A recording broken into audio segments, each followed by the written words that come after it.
بسم اللہ الرحمن الرحیم۔ ایمان کے بنیادی ارکان جیسا کہ اللہ تعالیٰ پر ایمان لانا، فرشتوں پر ایمان لانا، کتابوں پر ایمان لانا، رسولوں پر ایمان لانا، یوم آخرت پر ایمان لانا، تقدیر کے اچھا یا برا ہونے پر ایمان لانا کے علاوہ لوح محفوظ پر پکا اور سچا یقین ہونا بھی ضروری ہے۔ لوح محفوظ عربی زبان کا لفظ ہے۔ لوح عربی زبان میں تختی کو کہتے ہیں، اسی لوح محفوظ ام الکتاب اور کتاب مکنون بھی کہا جاتا ہے۔ شیطان کی دسترس پہنچ اور کم و بیشی سے پاک ہونے کی وجہ سے اسے لوح محفوظ تختی کا نام دیا گیا ہے۔ ناظرین گرامی، روایات میں ہے کہ اللہ تعالیٰ نے دو جہاں بنانے سے 50,000 سال پہلے لوح محفوظ کی تخلیق کی ہے۔ اللہ تعالیٰ نے قلم اور لوح محفوظ کو تخلیق فرمایا۔ اللہ تعالیٰ نے قلم کو حکم دیا کہ لکھ۔ قلم نے اللہ تعالیٰ سے عرض کیا، یا اللہ تعالیٰ میں کیا لکھوں؟ اللہ تعالیٰ نے ارشاد فرمایا، اس کائنات کے شروع ہونے سے ختم ہونے تک کے تمام معاملات کو لکھ دے۔ قلم نے اللہ کے حکم کی پیروی کرتے ہوئے سب کچھ لوح محفوظ پر لکھ دیا۔ لوح محفوظ پر ہر چیز درج ہے، جو کچھ ہو چکا ہے اور جو کچھ اس زمین و آسمان میں ہونے والا ہے، اس کے بارے میں سب کچھ لوح محفوظ نے لکھ دیا ہے۔ لوح محفوظ انسانوں اور شیطانوں کی پہنچ سے دور ہے۔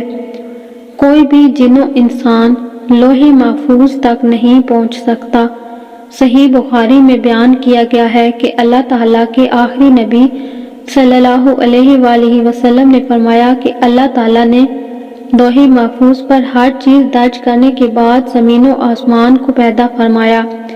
لوح محفوظ کا ذکر قرآن پاک میں کافی جگہوں پر کیا گیا ہے۔ اللہ تعالیٰ سورہ بروج میں ارشاد فرماتا ہے، بلکہ یہ قرآن ہے جو لوح محفوظ پر لکھا گیا ہے۔ قرآن پاک کی اس سورہ میں یہ بھی ذکر کیا گیا ہے کہ قرآن پاک بھی لوح محفوظ پر لکھا گیا ہے۔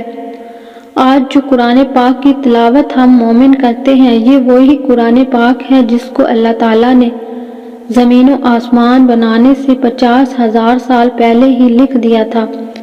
ایک اور اللہ تعالیٰ کا ارشاد ہے کہ ہم نے ہر چیز کو لوح محفوظ پر درج کر رکھا ہے۔ اللہ تعالیٰ نے لوح محفوظ پر ہر چیز کو زمین و آسمان بنانے سے پہلے ہی لکھ دیا تھا۔ لوح محفوظ عرش کی دائیں سیدھی جانب ہے۔ تفسیر قرطبی۔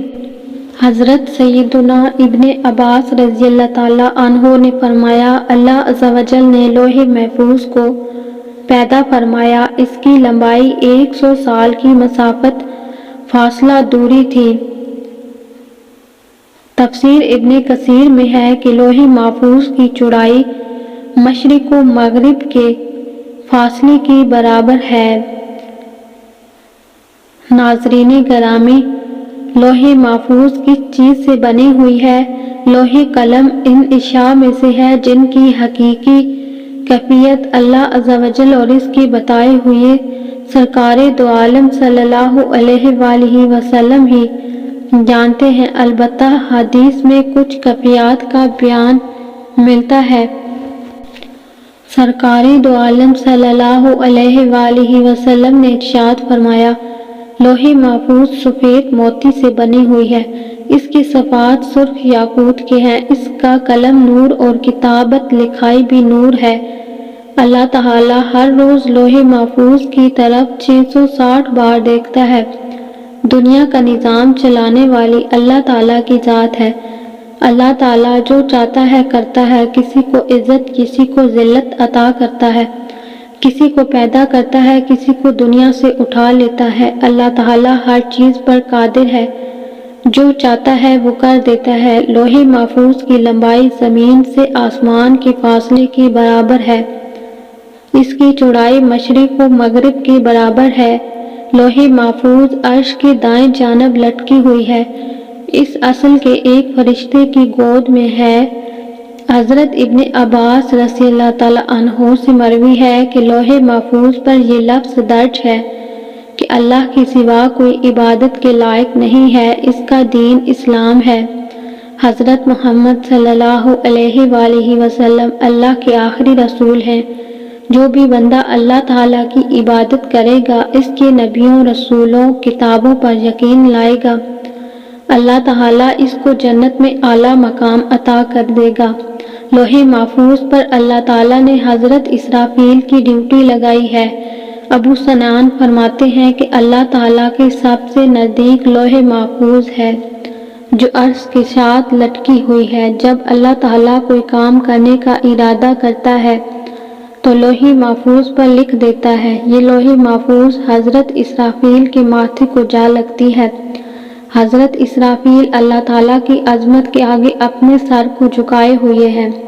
حضرت اسرافیل زمین پر نظریں جھکائے ہوئے ہیں۔ جب لوح محفوظ حضرت اسرافیل کے ماتھے پر آ کر لگتی ہے تو حضرت اسرافیل علیہ السلام اس پر نظر مارتے ہیں۔ اگر لوح محفوظ پر اللہ تعالیٰ کا حکم آسمان والوں کا ہوتا ہے تو اللہ تعالیٰ کا وہ حکم حضرت ملائکہ علیہ السلام کے سپرد کر دیتا ہے۔ اگر وہ حکم زمین والوں کا ہوتا ہے تو حضرت اسرافیل علیہ السلام کے اس حکم کو حضرت جبرائیل علیہ السلام کے سپرد کر دیتے ہیں۔ قیامت کے دن سب سے پہلے جس چیز کا حساب ہوگا وہ لوح محفوظ ہوگا۔ اللہ تعالیٰ قیامت کے دن سب سے پہلے لوح محفوظ کو حساب کتاب کے لیے بلائے گا تو اس کا ہر حصہ کانپ رہا ہوگا۔ اللہ تعالیٰ لوح محفوظ سے فرمائے گا، کیا تم نے میرے سارے حکم پہنچا دیے تھے؟ لوح محفوظ اللہ تعالیٰ کی بارگاہ میں عرض کرے گی، جی میرے رب، تو حکم ہوگا کہ تیرے حق میں گواہی کون دے گا؟ لوح محفوظ اللہ تعالیٰ کی بارگاہ میں عرض کرے گی کہ میرا گواہ حضرت اسرافیل علیہ السلام ہے۔ اس کے بعد حضرت اسرافیل علیہ السلام کو بتلایا جائے گا۔ جب حضرت اسرافیل کو اللہ تعالیٰ کی بارگاہ میں حاضر ہونے کا حکم ہوگا تو اس وقت حضرت اسرافیل بھی کانپ رہا ہوگا۔ اللہ تعالیٰ حضرت اسرافیل علیہ السلام سے پوچھے گا، کیا تم کو لوح محفوظ نے میرے تمام احکامات پہنچا دیے تھے؟ تو حضرت اسرافیل علیہ السلام اللہ تعالیٰ کی بارگاہ میں گواہی دیں گے، جی ہاں رب العالمین۔ اس وقت لوح محفوظ کہے گی کہ سب تعریفیں اللہ کے لیے ہے جس نے مجھ کو برے عذاب سے دور رکھا۔ اس کے بعد کتاب و حساب و کتاب کا سلسلہ جاری ہو جائے گا۔ ہمارے بے شمار ناظرین کا یہ سوال ہوتا ہے کہ کیا ہے لوح محفوظ پر لکھا ہوا دعاؤں سے تبدیل ہو جاتا ہے؟ ان کے سوال کا جواب یہ ہے کہ تقدیر 3 قسم کی ہوتی ہے۔ پہلی تقدیر وہ ہوتی ہے جس کو اللہ تعالیٰ انسان کی دعاؤں سے بدل دیتا ہے۔ دوسری تقدیر وہ ہوتی ہے جس کو اللہ تعالیٰ اپنے نبیوں، رسولوں، ولیوں اور نیک بندوں کی دعاؤں سے بدل دیتا ہے۔ اس 2 قسم کی تقدیر کو تو بدلا جا سکتا ہے، لیکن تقدیر کی تیسری قسم وہ ہے جو لوح محفوظ پر لکھی ہوئی ہے۔ اس تقدیر کو کبھی نہیں بدلا جا سکتا، اس میں کسی بھی قسم کی تبدیلی نہیں ہو سکتی۔